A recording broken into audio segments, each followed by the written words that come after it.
How many countries once stood where Germany stands today? Not one. 1,800. That number seats our guest. Professor Duran studies how the old German Empire actually worked, law by law. Park one name before we start: Napoleon. The man who buries this empire is the reason Germany exists at all. I'm Erica, and the count is real. 294 states by the strict 1792 tally. Count every imperial knight's private estate too, and you're close to 1,800 sovereign territories. On one map. Hey everyone, Jasmine here, and one travel story makes that map feel real. Young Wilhelm von Humboldt, a Prussian officer's son, rides from Brunswick toward France. Before he reaches the French border, he crosses 6 duchies, 4 bishoprics, and 1 free imperial city. 11 sovereign borders. Different coins, different laws, different tolls, all on one road.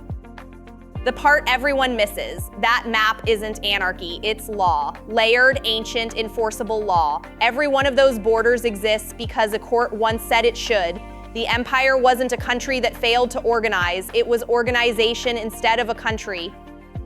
Run the tape back far enough, and this thing predates every state around it.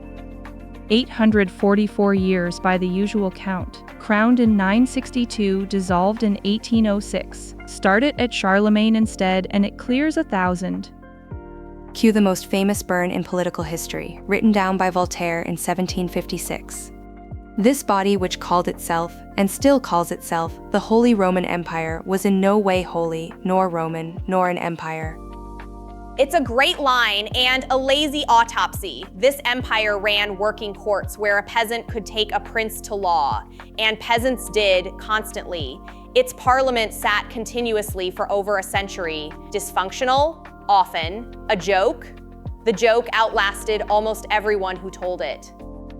The question I kept hitting in prep is the one this whole episode has to answer. Why was there no Germany when France and England had existed for centuries? By the end of today, you'll know exactly why.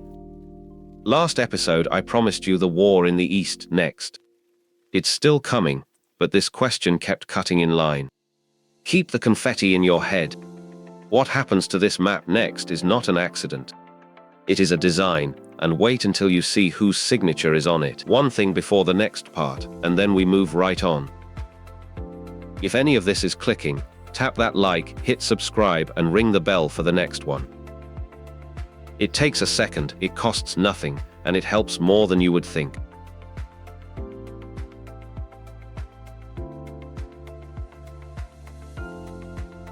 Okay, confession from the person who reads 3 books at once and finishes all of them. I cannot hold 1,800 plots in my head, nobody could. Which is exactly the point. The empire didn't run on anyone holding it in their head. It ran on machinery. Take the machine's top. 1356, the Golden Bull. 7 electors choose every emperor. Majority vote, written into law. Now the thing those 7 were choosing ahead for, it still exists. The actual crown, gold and enamel, 1,000 years old, sitting in a vault in Vienna right now. Octagonal, because it wasn't made for a country. It was made for an idea. Now hold the crown next to what it ruled. An imperial knight's entire sovereign country could be one village and its fields, with its own court and its own tolls and its own law. Full majesty, walkable before lunch. Big crown, small country. Accurate, painfully. That's the whole empire in 4 words.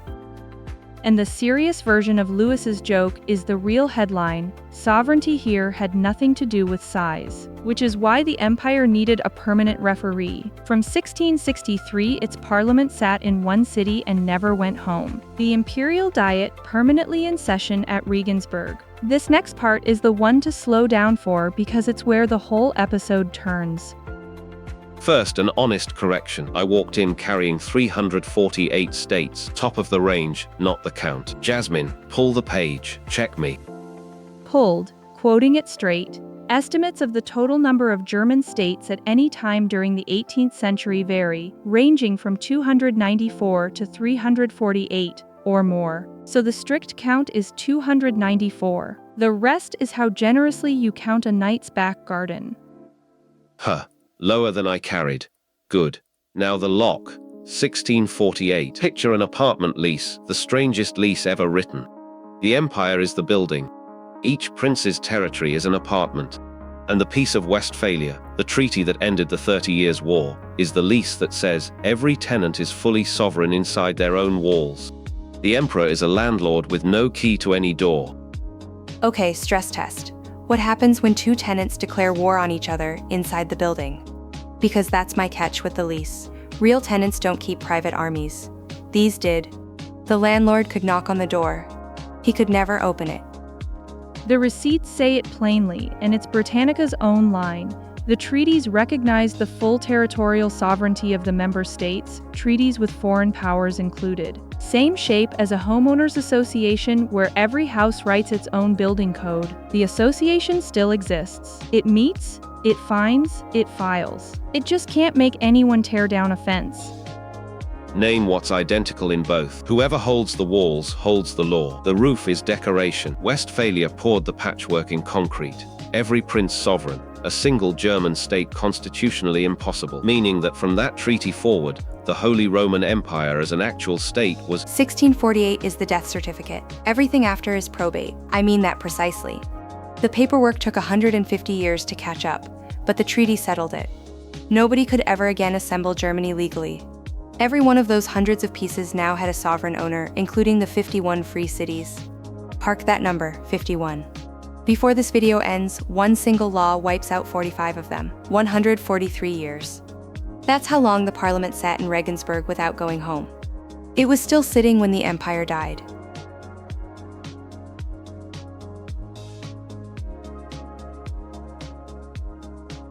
Professor Duran is still with us for this one.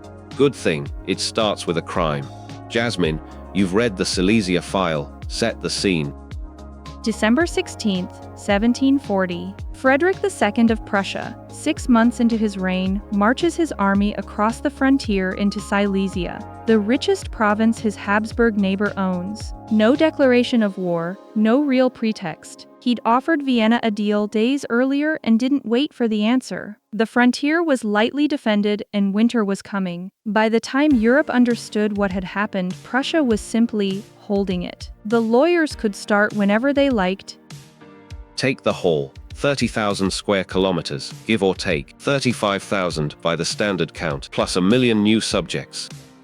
Careful with the legend, though. History sells this man as the philosopher king, flute player, friend of Voltaire, actually. Signature move, taking a province the way you'd take an unattended coat. Professor Duran, the question that matters for this series. The empire had courts, we just spent a scene on them. Why didn't the empire stop him? Depends which empire you mean, the one made of judges or the one made of soldiers. Two different answers. The one with soldiers. The honest answer, there wasn't one. That's Westphalia's bill coming due. On paper, the courts could strip Frederick of everything, but the empire kept no standing army of its own. Its two largest members owned the armies. When one giant robs the other, the police you'd call is the burglar. So run the counterfactual. If the empire had kept one federal army, even a small one, December 1740 just doesn't happen? Probably not. But mind the boundary, for the small, the system genuinely worked. Subjects dragged their own rulers into the imperial courts so often the judges complained about it. Below a certain weight class, law functioned. Above it, law needed force, and force belonged to Vienna and Berlin. That split fails again in 1806. And the robbed neighbor was Maria Theresa, new to the throne, holding the Habsburg inheritance her father spent his life securing on paper. She fought 3 separate wars to get Silesia back. She never did. The 1763 peace confirmed Prussia keeps it permanently. Put the ledger of December 1740 on the board because the sums explain the next century. One side of the board, Prussia takes Silesia, 35,000 square kilometers, 1 million new subjects, and something bigger, rank. A middling northern kingdom walks out of this a European great power. The other side of that board is the one historians weigh heaviest. Austria loses the province, yes. It also loses the aura. A lesser German power beat the House of Habsburg and kept the winnings. The sources call it what it was, an Austria-Prussia rivalry that would define German politics for a century. That rivalry never cools off. It compounds decade over decade. two giants circling inside one legal shell, each waiting for the other to blink.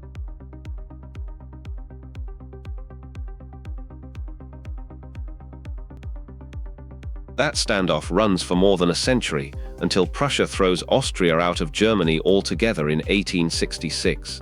A later episode. Today, the simpler point.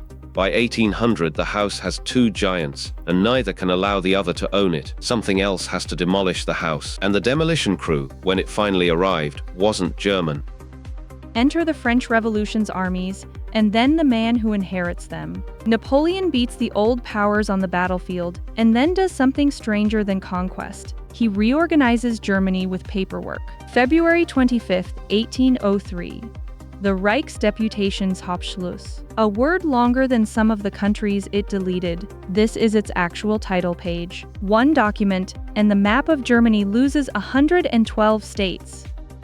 Call it what it was, a land auction. That's exactly the mechanism. The church states, the prince-bishops we met in scene 1, get dissolved almost to the last one. Mine survives, 2 knightly orders survive, and everything else goes under the hammer to compensate princes who'd lost land to France. The Deputations Committee worked through, forget the committee, follow the land. Roughly 73,000 square kilometers changes hands, and 2.36 million people wake up with new rulers, without one shot fired. Whole towns changed countries the way you'd change a form. Now the free cities. 51 walked into this law. Before I show the after, over or under 20 walked out. 20 plus, easily. Cities have walls and bankers. 6. The 51 Erika told you to park. 6 left. Hamburg and Bremen, Lübeck and Frankfurt, Augsburg and Nuremberg. 2 of those got swallowed within 3 years anyway. I'd have taken Erika's bet too. Walls, money, charters older than most kingdoms. And 6 is not a typo.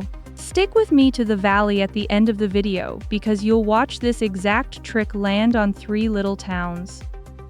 Notice who pocketed all of it. The auction's winners were Napoleon. German princes. Actually, Napoleon held the pen. Bavaria and Württemberg and Baden and Prussia pocketed the land. That's the dark joke of 1803. German rulers carved up their own empire and thanked France for the knife. By the big neighbor's consent, and nobody defends the old map. So the concrete Lewis poured in 1648? The auction took a pen to it. 150 years of constitutional law undone by a compensation schedule.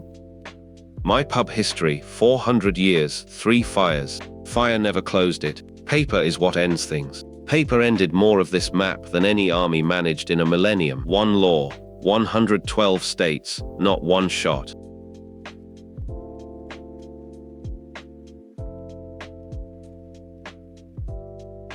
Erika, you've got the empire's last month in front of you. Walk the dates. 3 dates, 3 weeks, 844 years. 16 German princes signed Napoleon's new league in Paris on the 1st of August. No, wait, I've got it backwards. They sign on the 12th of July. The 1st of August is when they walk out of the empire, formally and in writing because their new treaty requires it. The Confederation of the Rhine. Bavaria, Württemberg, Baden, the auction's best customers, now organized under a hereditary protector whose name is Napoleon. A Germany of clients standing between France and the 2 giants, and in between those 2 dates, a note from Napoleon lands in Vienna. It's dated the 22nd of July, and it isn't subtle. Francis gives up the imperial title by the 10th of August, or the army marches. Francis answers on the Wait, back up to the 4 days he didn't use. Early, yes, the 6th of August, 4 days inside his own deadline. Using the time would have meant hoping. Here's the morning the empire ends. The 6th of August, 1806. An imperial herald rides out from the Hofburg Palace to a church balcony in Vienna and reads the proclamation out loud. Francis II renounces the imperial crown and releases every state and every official from their oaths. I printed that proclamation. It's in my hand. Every oath in the empire, dissolved by the sheet of paper I'm holding. And there it is, the day Napoleon abolished the Holy Roman Empire. Careful, that's not what the record says. Read the sheet Louis is holding. Napoleon abolished nothing, he demanded. Francis dissolved it himself, 4 days early. Nobody took the crown off his head. He took it off so Napoleon couldn't wear it. That distinction holds up so withdrawn. The empire chose the hour of its own funeral. Vienna was horrified, genuinely. People compared the loss to the fall of Troy, some to the end of the world. And yet across the whole empire, all its courts and all its princes, the reaction was 844 years. Why did nobody fight for it? everyone with the power to fight had already been paid not to. That's the auction doing its quiet work. The new confederation's kings and grand dukes owed their upgrades to Napoleon. The empire's defenders had become its beneficiaries' rivals. Make it one person, though, the prince of some three-village state. What does he actually lose that morning? His court of appeal. The small sovereign's whole security was a legal system where he could sue anyone, even an emperor. And the auction had already sold the courthouse. That morning, small Germany lost its judge. An empire died without a funeral, and without a fight. What gets born next is the opposite in every way. It's born fighting, it puts 500,000 men in one field, and it's the feeling every later episode of this series runs on.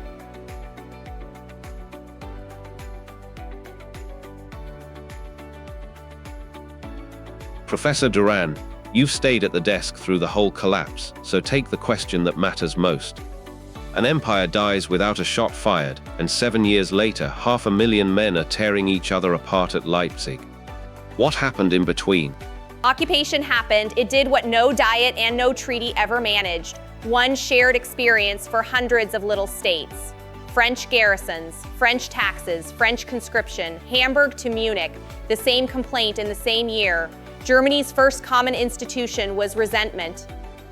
Napoleon kept handing that resentment symbols too. Prussia collapses at Jena in October 1806. He rides through Berlin, through the Brandenburg Gate, then he ships its crowning statue, the Quadriga, to Paris as a trophy.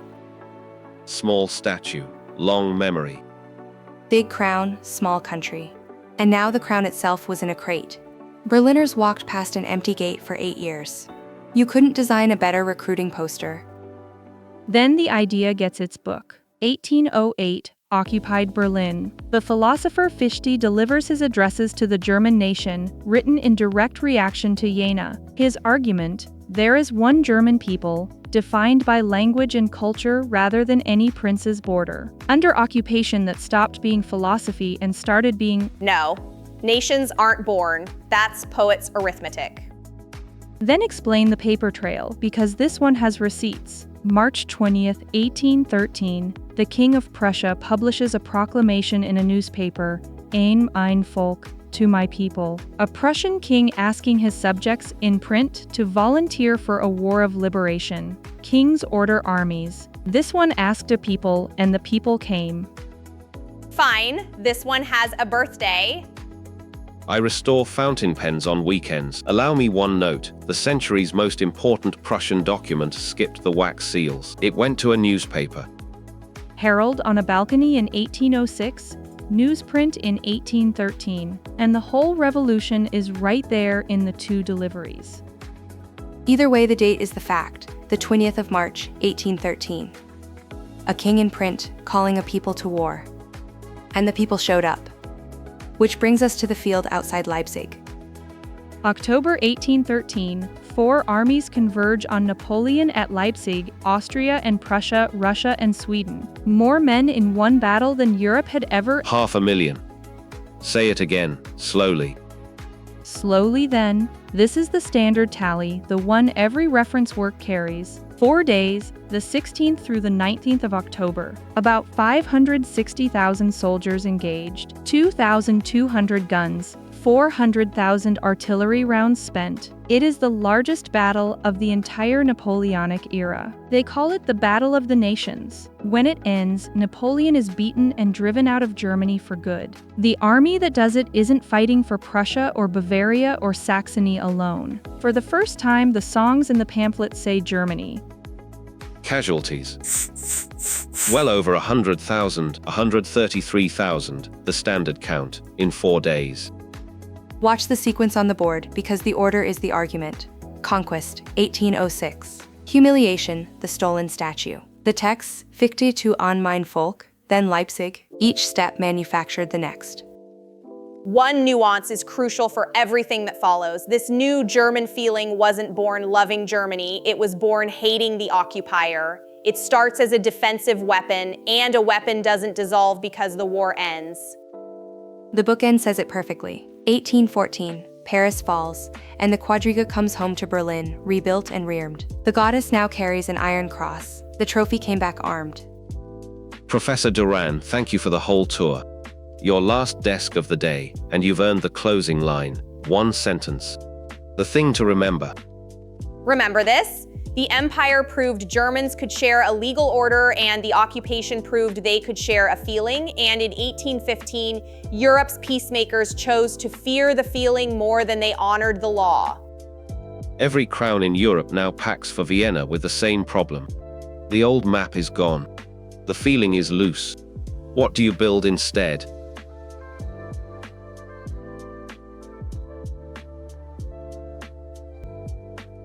They built a cage, 39 states, one German confederation, Austria in the chair. Read the design honestly, though. No central executive, no court, no head of state. Britannica's own summary calls it a loose political association for mutual defense. The weakness wasn't a flaw.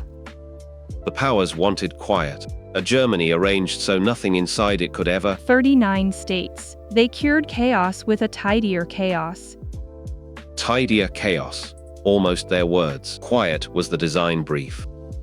Right, and that's the part people miss. Vienna's map wasn't a failed Germany. It was a successful anti-Germany. Put the whole episode on one board.